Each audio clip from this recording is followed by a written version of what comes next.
The unconventional defense.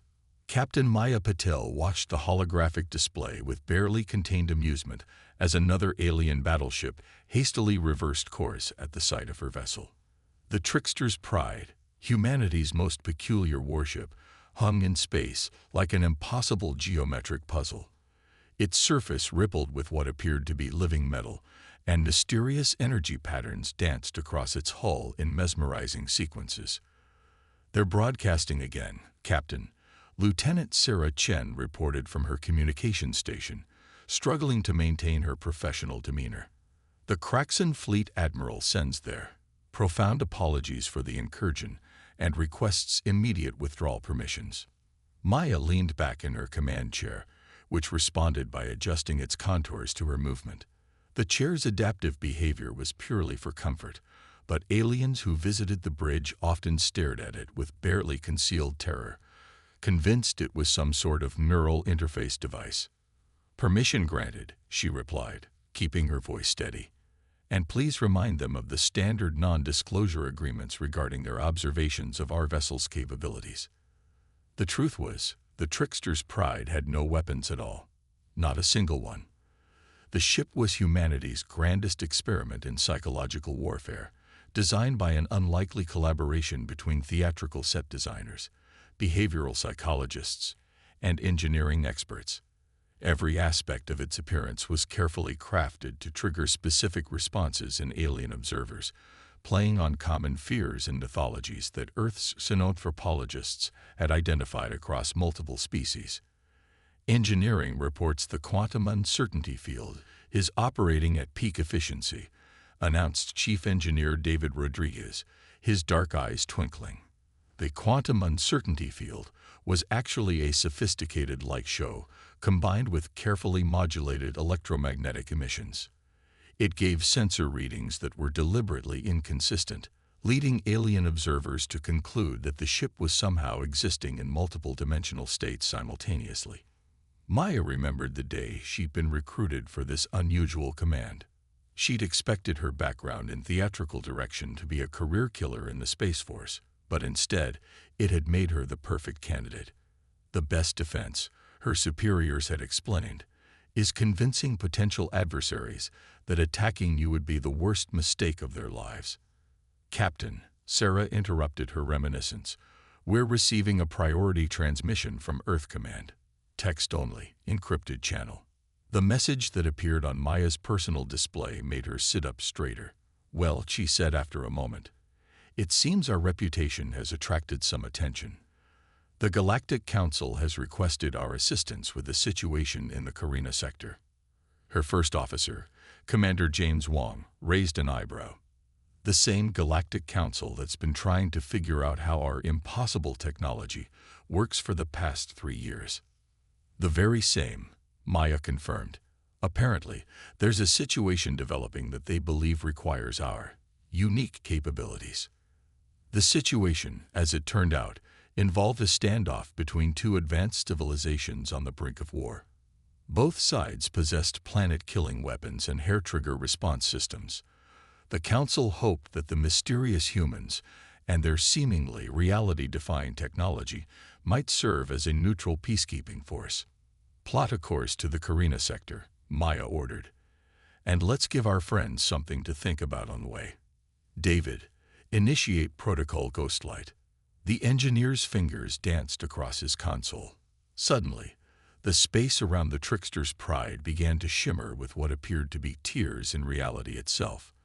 In truth, it was an elaborate combination of controlled plasma releases and holographic projections, but to outside observers, it looked as though the ship was causing localized breakdowns in the fabric of spacetime. "Message incoming from the nearest observation post," Sarah reported. "They're requesting permission to evacuate the sector we're about to traverse. Apparently, our drive signature is causing their reality stability meters to, and I quote, scream in languages that shouldn't exist." Maya suppressed a smile. The drive signature was actually a modified version of an old theatrical sound effect, broadcast on frequencies that most alien sensors interpreted as exotic particle emissions. The fact that it scared them senseless was just a bonus. As they set course for their new mission, Maya reflected on humanity's unique approach to interstellar relations. When humans had first ventured into space, they discovered they were far behind most other species in terms of military technology. Rather than attempt to catch up in an arms race they couldn't win, humanity had chosen a different path. They had turned their greatest weakness, their relative technological inferiority, into their greatest strength. By creating ships that appeared to operate on principles that defied known physics, they had established themselves as a mysterious force that even the most powerful civilizations hesitated to challenge. Every unexplainable reading, every impossible sensor ghost, every violation of known scientific principles only added to their mystique. Status report, Maya requested as they prepared for their first faster-than-light jump. All systems nominal, David responded. The probability matrix is functioning within expected parameters. The probability matrix was actually just a screensaver he'd modified, but it produced sensor readings that convinced observers that the ship was calculating its way through infinite parallel universes. Atmospheric theatrics at full capacity, reported Lieutenant Rodriguez from Environmental Control. The ship's life support system had been augmented with harmless but impressive-looking gas releases that made the interior spaces appear to be filled with swirling ethereal energies. Reality distortion field maintaining coherence, added Sarah, barely containing her grin. The field was nothing more than carefully programmed sensor echoes, but it had once convinced an entire alien armada that the trickster's pride was facing between dimensions. As they prepared to jump, Maya thought about the delicate balance they maintained. Their entire defense strategy relied on the galaxy's fear of the unknown, on the careful cultivation of mysteries that no one dared investigate too closely. It was a grand performance, a cosmic scale illusion that had kept Earth and her colonies safe without firing a single shot. "Jump when ready," she ordered, watching as the stars began to blur around them. The trickster's pride might not have been the most powerful ship in the galaxy, but it was certainly the most feared. And sometimes, Maya reflected as space itself seemed to bend before them, fear of the unknown was the most powerful weapon of all.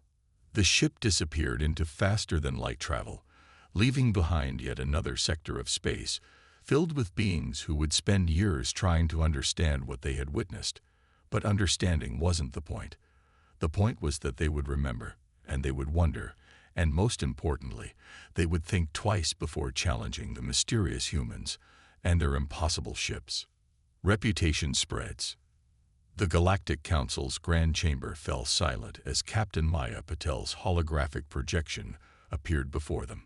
The massive circular room, usually filled with the constant murmur of 100 different species conducting diplomatic business, became so quiet that one could hear the subtle humming of the environmental systems.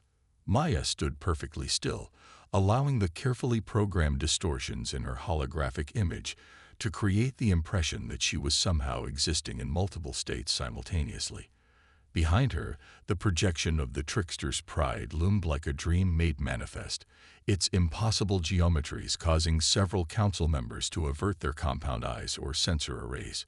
"Honorable Council," she began, her voice modulated to contain subtle harmonics that the ship's synapsychologists had determined would create a sense of unease in most species. "We understand you have a situation that requires our unique approach." The Council's chief administrator, a being composed of what appeared to be crystalline energy, floated forward. "Captain Patel, we appreciate your swift response to our request. The situation in the Carina sector has deteriorated further. The Volks Confederation and the Marin Collective are both preparing to deploy their planetary devastation arrays." Maya nodded, causing her image to briefly separate into multiple overlapping versions of herself before reconverging. Several junior council members flinched. "We've reviewed the situation," she replied. "The trickster's pride will establish a presence in the disputed space. Neither side will be permitted to escalate the conflict." "With all due respect, Captain," interrupted a Volks representative, their metallic scales bristling. What makes you think a single human vessel can prevent two of the galaxy's most powerful civilizations from pursuing their military objectives? Maya turned to face the Volk's representative, and the entire chamber grew colder by several degrees, a purely psychological effect achieved through subtle manipulation of the holographic lighting. Would you like a demonstration, Representative? The Volks quickly backed down, their scales lying flat in a gesture of submission. Maya allowed herself a small smile, knowing that the rumors of their last encounter with the Volks military had spread far and wide. The fact that those rumors were mostly creative interpretations of a simple engine test didn't matter. Back on the Trickster's Pride, Maya ended the transmission and turned to her crew. Well, that went exactly as expected. Status report. The Volks representative's vital signs showed exactly the response we were hoping for, reported Dr. Emily Zhang, their xenopsychologist.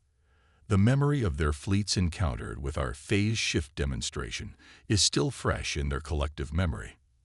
That demonstration had actually been nothing more than a clever use of the ship's waste heat management system, creating a brief atmospheric phenomenon that the Volks had interpreted as an attempt to shift their entire fleet into another dimension. They had retreated so quickly that they'd left behind several support vessels, which were now prominent displays in their war museums. We're receiving updates from our diplomatic channels, Sarah added from her station. Apparently, there are at least 7 different species claiming to have ancient prophecies about our arrival. 3 of them have declared today a religious holiday. Commander Wong chuckled from his position at Tactical. Should we tell them that the mystical patterns they're studying are actually based on old Earth jazz compositions? Certainly not, Maya replied with a smile. Chief Rodriguez spent weeks programming those emission patterns.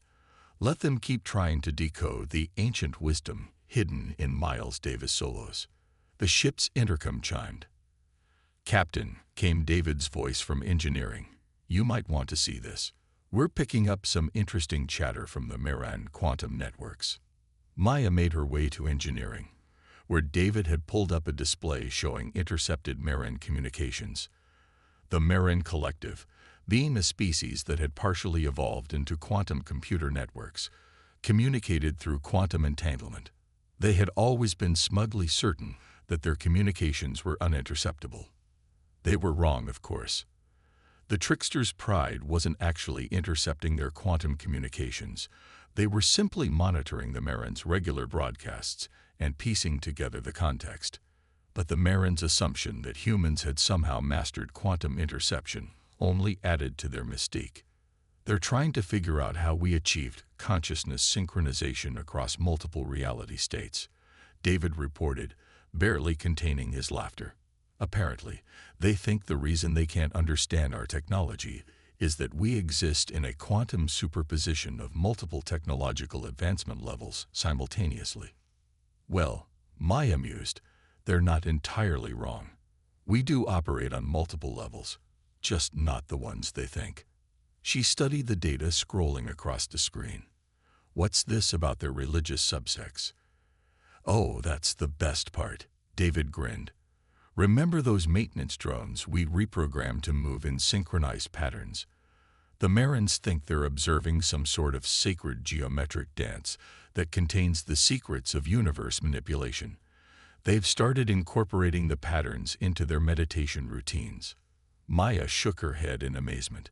When humanity had first encountered the Marans, the quantum-based civilization had dismissed them as primitive beings barely worth acknowledging.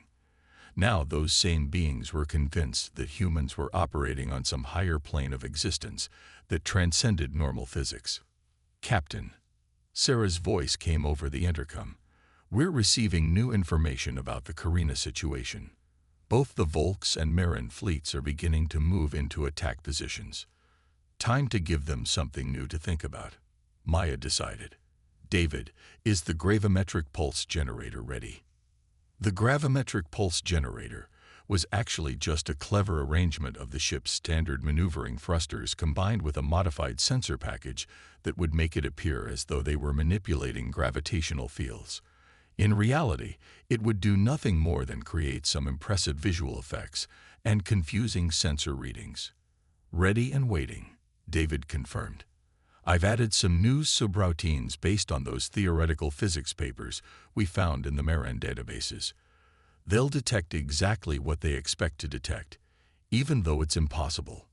Maya returned to the bridge, settling into her command chair. "Take us into position between the two fleets. Deploy the uncertainty field at maximum capacity, and prepare the gravimetric pulse generator for a full demonstration." As the Trickster's Pride moved into position, Maya reflected on how far they'd come. Humanity had taken their lack of advanced technology and turned it into their greatest asset. Unable to match the devastating weapons of other species, they had instead created something far more powerful, a mystery that no one dared to challenge. The ship's sensors detected the approaching fleets, each carrying enough firepower to reduce planets to ash. But Maya wasn't worried. After all, the most powerful weapon in the galaxy wasn't a planet killer or a reality warper. It was fear of the unknown, and humanity had mastered that weapon perfectly. The Swarm Crisis. The Trickster's Pride hung in space between the two massive fleets, its surface rippling with impossible patterns that defied the laws of physics, or at least appeared to. Captain Maya Patel watched as both the Volks and Marin forces maintained their distance, their weapons powered down but ready. "They're still trying to scan us," Sarah reported from communications, amusement evident in her voice. "The Marins are particularly frustrated. Apparently, our quantum state fluctuations are making their most advanced sensors return poetry instead of data." Maya was about to respond when every alarm on the bridge suddenly blazed to life. The holographic display shifted, showing a massive disturbance at the edge of their sensor range. "Multiple contacts," Commander Wong announced, his usual calm demeanor slipping slightly. "Configuration unknown, but there are thousands of them. No, tens of thousands." The main screen filled with the approaching threat. It looked like a living cloud of metallic insects, each one the size of a small shuttle. They moved in perfect synchronization, forming and reforming complex patterns as they approached. "The Nexus Swarm," Maya breathed. Everyone on the bridge fell silent. The swarm was supposed to be a myth, a cautionary tale about the dangers of uncontrolled artificial evolution. A vast collective of self-replicating machines that had supposedly achieved consciousness eons ago, consuming entire star systems to fuel their endless expansion. "Both Volks and Marin fleets are breaking formation," Wong reported. They're requesting our protection." Maya almost laughed at the irony. Two of the most powerful civilizations in known space, suddenly seeking shelter behind humanity's elaborate bluff. But this was no time for amusement. The swarm was real, and all their clever tricks might not be enough to stop it. "Open a channel to both fleets," she ordered. "Tell them to fall back behind us, and get me Earth command immediately." The response from Earth was not encouraging. "You're the only ship in range, Captain," Admiral Chen's hologram explained. "The rest of the fleet is tied up containing a temporal anomaly in the Cygnus sector." Maya knew that the temporal anomaly was actually just a malfunction in one of their ship's holographic systems, but it was keeping 3 potentially hostile species very cautiously occupied. "What are our options?" Maya asked her crew once the transmission ended. "The swarm operates on pure logic," Dr. Zhang offered. "Our usual psychological tactics might not work on them.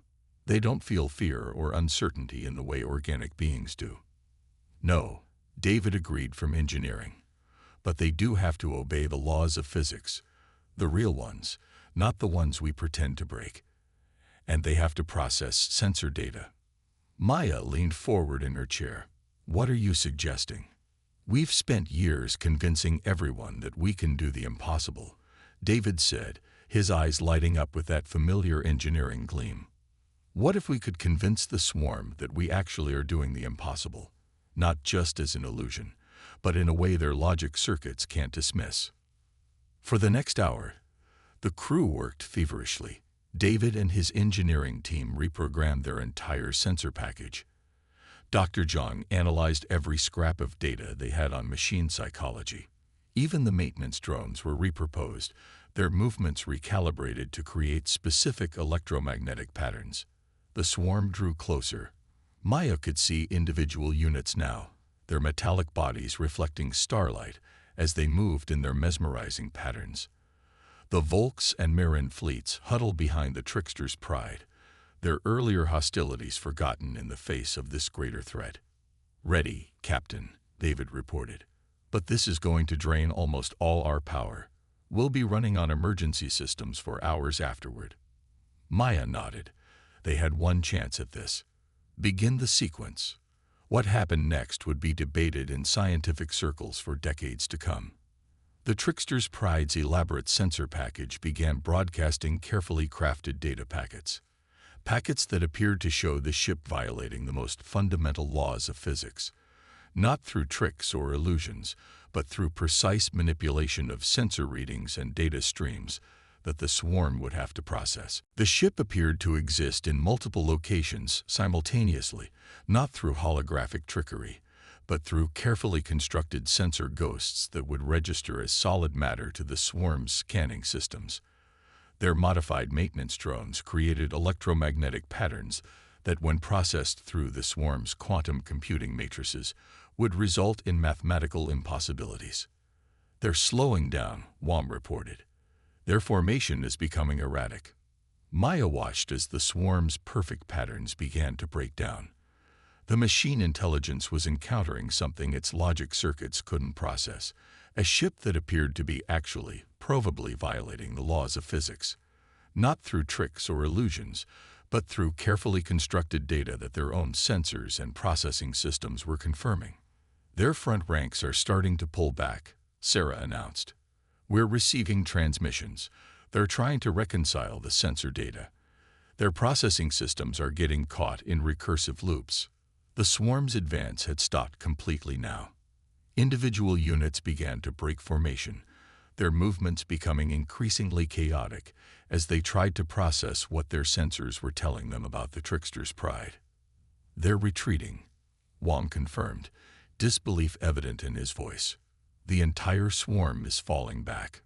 Maya allowed herself a small smile. They had done it. By presenting the logic-bound machine intelligence with carefully constructed impossibilities, impossibilities that their own systems seemed to confirm, they had accomplished what no amount of conventional warfare could have. "Send to all ships," she ordered. "The threat has been contained, but remain in your current positions. We wouldn't want our friends to miss what happens next." "What is happening next?" Sarah whispered. "Nothing," Maya replied quietly. "But they don't know that. And sometimes the anticipation of the impossible is more powerful than the impossible itself." As emergency power kicked in and the ship's systems slowly recovered, Maya watched the retreating swarm. Humanity had just accomplished something unprecedented. They had defeated a superior force not through powerful weapons or advanced technology, but through the clever manipulation of information itself. The Volks and Marin fleets remained in position behind them, their earlier conflict forgotten. Maya suspected that the galaxy's political landscape would be very different after today. After all, they had just witnessed humanity apparently bend reality itself to defend them. The fact that it was all an elaborate hack of the swarm's sensor systems would remain humanity's secret. Sometimes, Maya reflected, the best defense wasn't just making your enemies think you were powerful. It was making them think you were impossible. Behind the curtain, deep within the Earth's lunar complex, Admiral Chen stood before the massive wall of holographic displays that dominated the Strategic Illusions Command Center.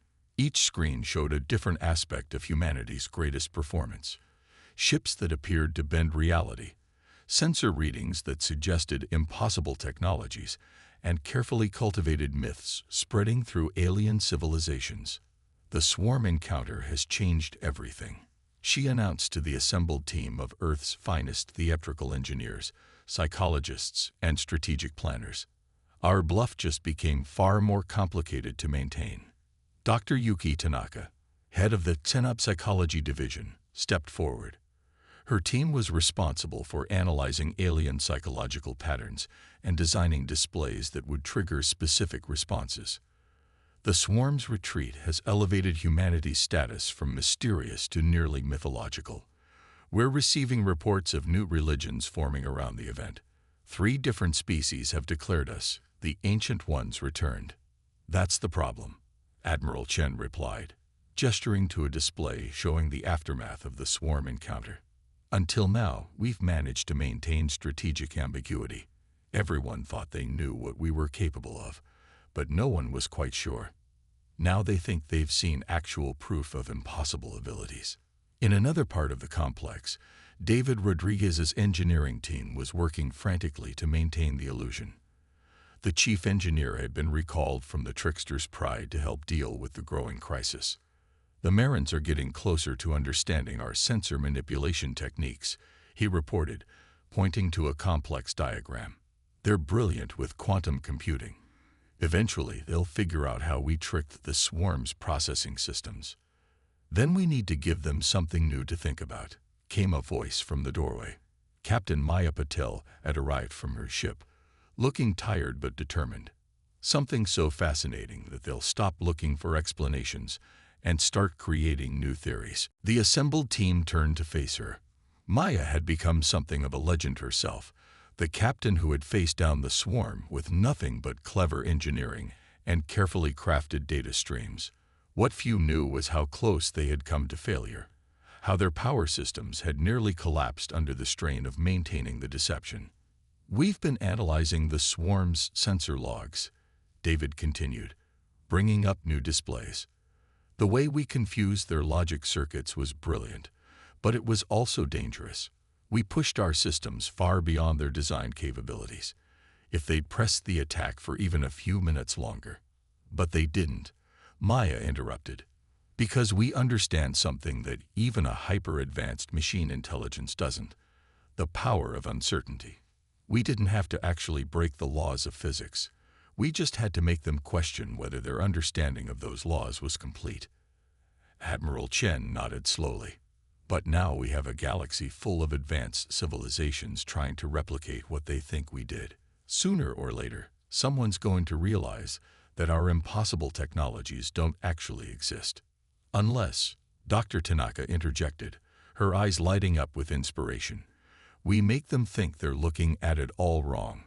What if we leak information suggesting that what they think is impossible technology is actually just a side effect of something even more incomprehensible?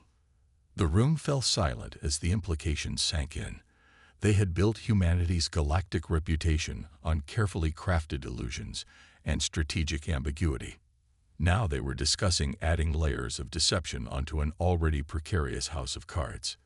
In the testing chamber below, engineers were already working on new systems for the fleet. Holographic arrays were being modified to produce even more convincing impossibilities. Sensor packages were being reprogrammed to generate data that would send alien scientists down fascinating, but ultimately fruitless research paths. Show me the latest cultural impact analysis, Maya requested. A new display sprang to life, showing how different species were reacting to humanity's apparent capabilities. The Volks had added new chapters to their military doctrines, establishing elaborate protocols for dealing with human vessels.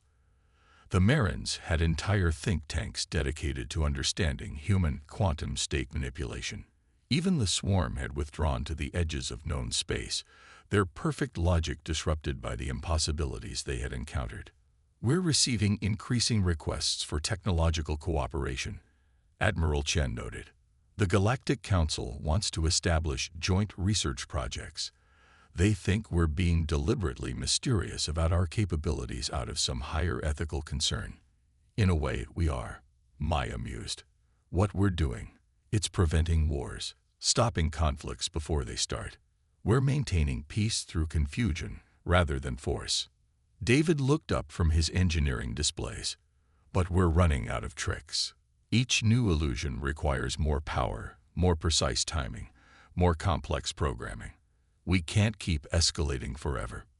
Maybe we don't have to, Dr. Tanaka suggested. Look at how species behave around our ships now. They're not just afraid of our supposed capabilities. They're afraid of discovering what else we might be capable of. The unknown has become our greatest weapon. Admiral Chen studied the displays thoughtfully. So we maintain the mystery, keep them guessing. But we need a contingency plan. If our deception is exposed, then we need to make sure we have something real. Maya finished. All this innovation in sensors, in data manipulation, in understanding alien psychology, we're advancing faster than anyone realizes. Maybe by the time they figure out our tricks, we'll have actually developed something that seems impossible. The meeting continued late into the night. Engineers proposed new illusions, psychologists analyzed potential reactions, and strategists planned for every contingency. They were walking a dangerous line between deception and discovery, between maintaining peace and risking exposure. As Maya prepared to return to her ship, she paused to watch the newest crew of theatrical engineers practicing their craft. They were programming maintenance drones to move in patterns that would convince observers of supernatural coordination, designing sensor ghosts that would baffle the most advanced alien science. "It's a performance," she said quietly to Admiral Chen. "The greatest show humanity has ever put on. But every performance eventually has to end." "Maybe," the Admiral replied. "Or maybe we just keep changing the script.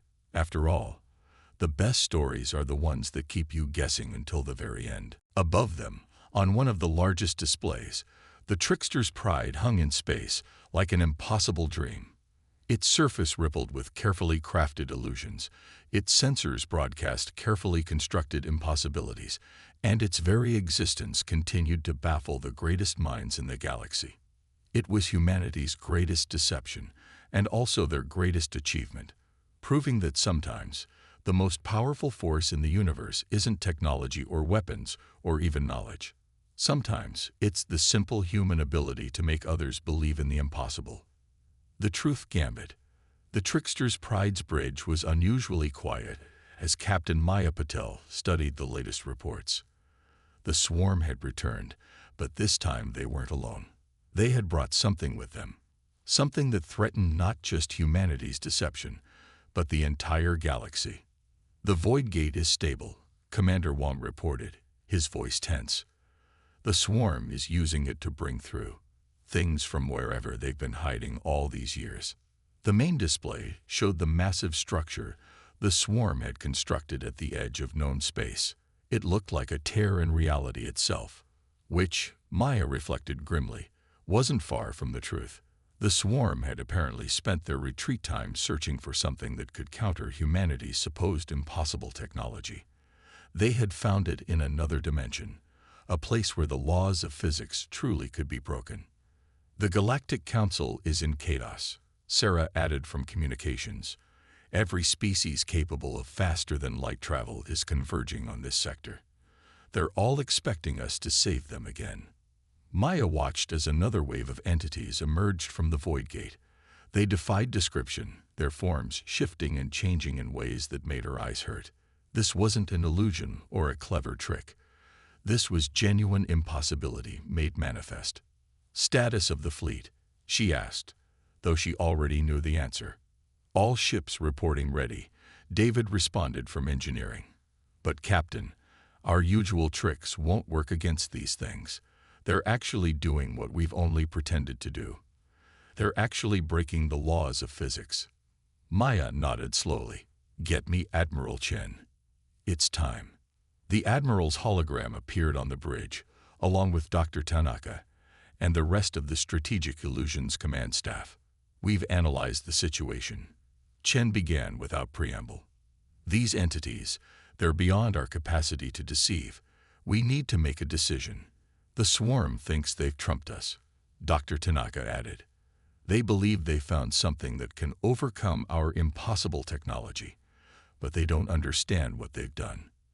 These entities, they're not just breaking local physics. They're threatening the fundamental stability of our universe." Maya looked around at her crew, at the faces of the men and women who had helped maintain humanity's greatest deception. "Then we have no choice. We have to tell them the truth." The silence that followed was deafening. Revealing their deception now, in the face of this crisis, could destroy humanity's standing in the galaxy. But keeping up the pretense could destroy everything else. "Open a channel," Maya ordered. "To everyone. The swarm, the council, every species in range. Full broadcast, no filters, no effects." When she began speaking, her voice was clear and steady. "This is Captain Maya Patil of the Earth vessel Trickster's Pride. What I'm about to tell you will be difficult to believe, but in light of the current crisis, you need to know the truth." She took a deep breath. "Humanity has been deceiving you. We have no reality warping technology, no quantum state manipulation, no dimensional phase shifting. Everything you've seen us do has been an elaborate combination of theatrics, psychology, and clever engineering." The response was immediate. Channels flooded with reactions ranging from disbelief to outrage. But Maya continued, "We did this because we had to. When we first ventured into space, we were far behind most of you technologically. We couldn't match your weapons or your defenses, so we made you think we had something even more powerful." She gestured to David, who began transmitting technical data. "These are the true specifications of our ships. The maintenance drones you thought were quantum-linked are just well-programmed robots. The crystal arrays you thought could harvest stellar energy are solar collectors with some clever lighting effects. The impossible sensor readings were carefully constructed data designed to confuse and mislead. But here's what you need to understand," Maya continued, her voice growing stronger. "What the swarm has brought through that void gate isn't like our illusions. It's real, and it's threatening the basic fabric of our universe. We've spent years studying how to make you think we could do the impossible." She brought up the latest sensor data. "These entities aren't just breaking the laws of physics, they're unraveling them. Each moment they remain in our universe weakens the fundamental forces holding reality together. The swarm thought they were calling our bluff. Instead, they've opened a door that could destroy everything. But we can stop them," she continued. "Not with impossible technology or reality warping weapons, but with the same thing we've used all along, human ingenuity. We understand better than anyone how to create and manipulate sensor data. We can use that knowledge to find weaknesses in the void gate structure. We know how to coordinate large-scale operations through misdirection and precise timing. We can use that to organize a response." The channels had gone quiet now. Maya could almost feel the galaxy holding its breath. "We're not gods or ancient beings or masters of impossible technology. We're just humans who got very, very good at putting on a show. But right now, that's exactly what we need to be." She straightened in her chair. "The Void Gate's quantum structure is similar to the sensor ghosts we use to confuse scanning systems. If we coordinate our fleet's sensor packages, we can create a feedback loop that will destabilize it. But we'll need help. Real help, not just belief in our mythical powers." Slowly, responses began coming in. The Marins, their quantum processors already analyzing the data David had sent. The Volks, their weapons systems powering up. Even the Swarm, their perfect logic finally understanding the true nature of what they had unleashed. "Begin the operation," Maya ordered. What followed was unlike anything the galaxy had ever seen. Human ships, their illusions stripped away, coordinating with the most advanced civilizations in known space. They fought not with impossible weapons, but with precise timing, clever engineering, and cooperative strategy. The Void Gate collapsed, taking the entities with it. In the aftermath, as the combined fleet regrouped, Maya received a message from the Galactic Council. "We understand now," the chief administrator said. "Your greatest power wasn't in your supposed impossible technology. It was in your ability to unite us, to make us look beyond our differences and work together. Even your deception served a greater purpose. It kept peace in the galaxy not through force, but through wonder and uncertainty." Maya smiled. "Sometimes the best way to achieve the impossible is to make others believe it's possible. We may not have had reality warping technology, but we changed the galaxy all the same." As the trickster's pride set course for Earth, Maya looked at her crew, the engineers who had maintained their illusions, the tacticians who had planned their deceptions, the scientists who had made the impossible seem real. They had revealed their greatest secret to save the galaxy, but in doing so, they had proved that humanity's true power lay not in advanced technology or impossible abilities, but in their creativity, their ingenuity, and their ability to bring others together. The ship's surface still rippled with illusory patterns, but now everyone knew they were just clever tricks. Somehow, Maya thought, that made them even more impressive. After all, wasn't there something truly magnificent about a species that could convince the most powerful civilizations in the galaxy that they were gods, armed with nothing but creativity and clever engineering? As they jumped to faster-than-light speed, using perfectly normal, understandable technology, Maya reflected that perhaps this had been humanity's greatest performance yet. Not the years of deception, but the moment when they chose to tell the truth, proving that sometimes the most powerful force in the universe isn't the ability to break the laws of physics, but the courage to face reality and the ingenuity to change it.